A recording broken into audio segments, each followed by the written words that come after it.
Alright, I'm back with a new video. This time I want to acknowledge the sun, as I'm sure I previously did. So in ancient times,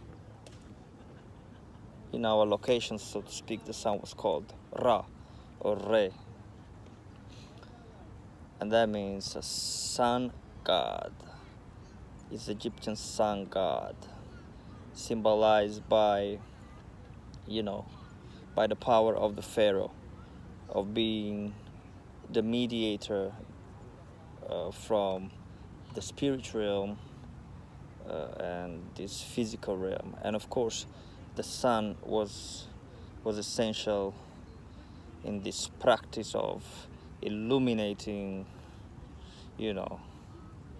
yourself and your people, right? So, of course, many languages afterwards, like for example, Latin languages, have borrowed those words, Ra and Re. So you got, for example, the Italian language where you have the word Re, which means king, as the pharaoh, right? And in Spanish language also is Rei, in Portuguese language as well. And then further back also in Latin languages, you have Rex. So this is interesting. This is something that we already seen with many words. So it's all borrowed from what we know to be the highest of civilizations, which is ancient Kemet. And although I don't identify ancient Kemet just with so-called Egypt in Africa, because we know well, at least some of us, that Atlantis was part of a bigger structure, so to speak, that included all continents, really. But this is the legacy that we have, so we start with that, really. We start with that. And the king, being the one with the highest prestige, is the one associated, of course, with the sun, which is connected, if you want, with the solar plexus and the power of the will, which is very important, because if there's no will, there's nothing. But where there's a will, there's a fate. Sad that I'm using just this, how do you call them, way of saying, but yeah, that's how it is. That's the truth. And this is the sun and the king. So let's make all these alchemical as well. Let's acknowledge the moon as well. And if we talk about the moon, we must talk about Tehuti. Let's acknowledge the energy.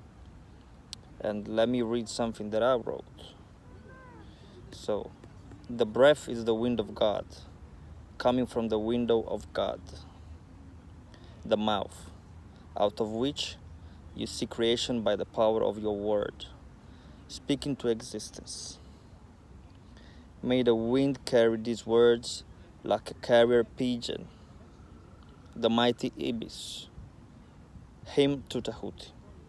This is an acknowledgement to Tehuti.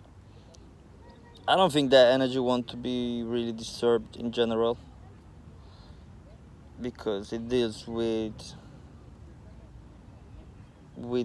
serious people, so to speak, serious mind, serious heart, and we should take it easy with that. But when I get this inspiration, of course, it's my absolute pleasure and duty to share this, definitely. So, but yeah, the importance to me, it's sun gazing. I started talking about the sun, and I think a lot of us, most of our people, and I realized definitely in these days where we've gathered with people of my culture, East African, And unfortunately, there's no love relationship between us and the sun. Why? Because I'm sure that we adopted the, so to speak, the oppressor's ways, the European ways, or other people's ways, and we cannot find ourselves in a foreign country and totally forget about who we are, because I'm pretty sure that no one complains in Eritrea or in Ethiopia about the heat of the sun, which for me actually it's just gentle on me. It's my best friend, as I always say. It does, give me the brotherly hug. I don't feel it harsh on me, because energy is energy. I acknowledge that energy, and it talks to me. It does elevate me. And unfortunately, many people that can't see this aspect, so they are in this love and hate relationship, when in fact it's just love. You just get love from the sun. Without the sun, we wouldn't be here. And of course, I did acknowledge the air, because the piece of, what could that be called? Yeah, the hymn that I wrote to Tehuti, poem, whatever you want to call it.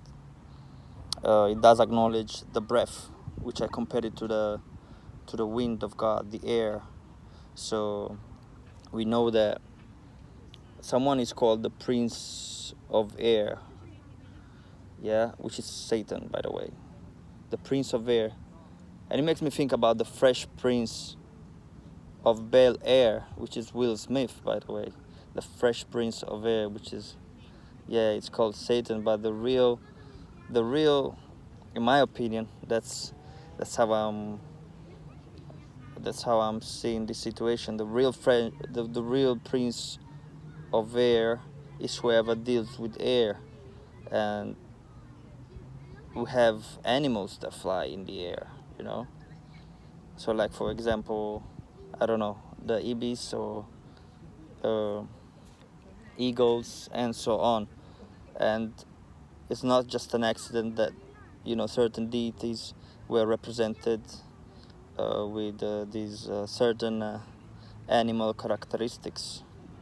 Uh, so the Prince of Air definitely is not Satan, as long as, oh, it might be, okay, let's give it to the entity, whoever that entity is, and whatever Satan means. But I don't think it really means what we think it does.